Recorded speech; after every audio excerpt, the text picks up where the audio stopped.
Hello bachcho, let's read this question. Question says if value of one AMU is reduced to half of its original value, the relative atomic mass becomes option A double, option B same, option C 4 times, option D half. Key concept for this question is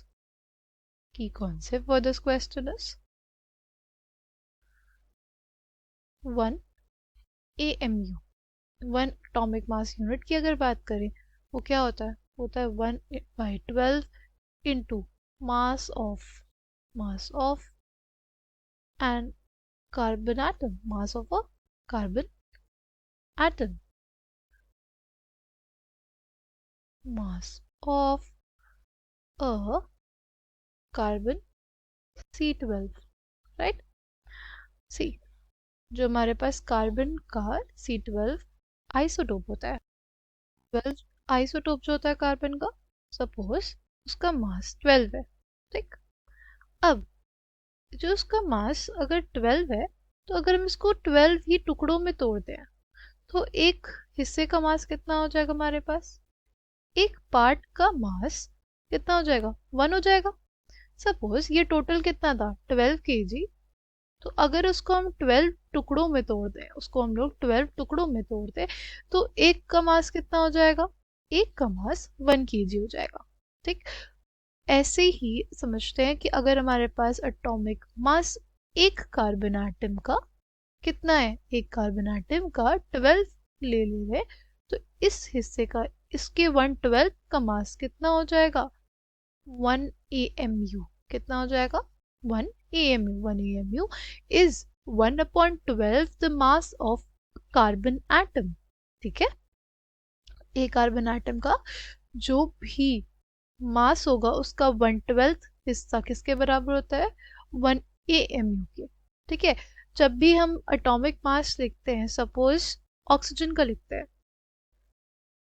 तो oxygen का atomic mass कितना लगता है 16 AMU. इसका मतलब क्या, वैसे जो 1/12 हिस्सा था हमारे कार्बन एटम का, उसके अगर उस कैसे यूनिट ले लें 16 यूनिट्स ले लें, जो 1 AMU था उसकी ऐसी हम लोग कितनी यूनिट्स ले लें 16 यूनिट्स ले लें, 16 यूनिट्स ले लेंगे तो वो किसके बराबर हो जाएगा, mass of N oxygen atom, right. हमारे पास किसके बराबर हो जाएगा, mass of N oxygen atom, right. ये किसके बराबर हो जाएगा 16 AMU के, और ये एक हिस्सा क्या है 1/12 of mass of A carbon atom. ठीक है, होप आपको ये बात समझ में आई हो. फिर उसने बोला क्वेश्चन में कि 1 AMU को रिड्यूस कर देते हैं उसके हाफ में, राइट. उसका हाफ मतलब 1/24 इंटू क्या हो जाएगा 1/24 into mass of a carbon atom into mass of a carbon atom. ठीक, ये कर दिया हमने. ये हमारा क्या है, ये हमारा 1 AMU डैश है.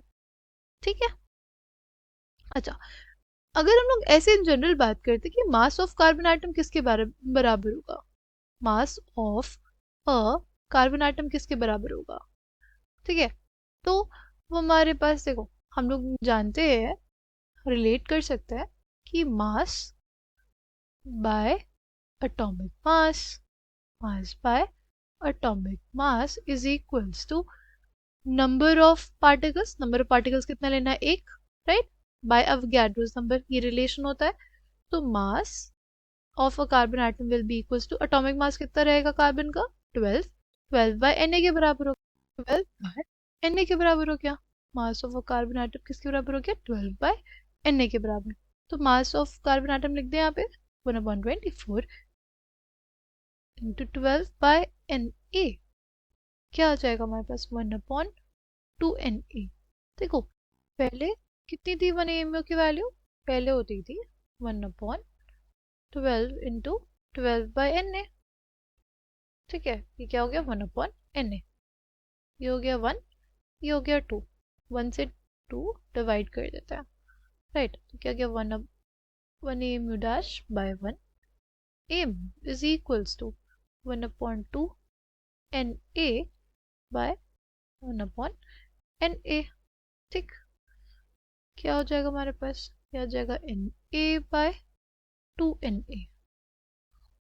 ठीक, तो 1 amu डैश किसके बराबर हो जाएगा, तो 1 amu dash will be equals to 1 amu dash by 1 amu will be equals to 1 upon 2, right?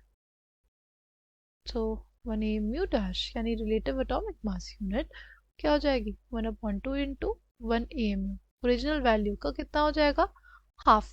Coming back to the question, correct answer for this question is option B. I hope you understood it well. Bye and all the best.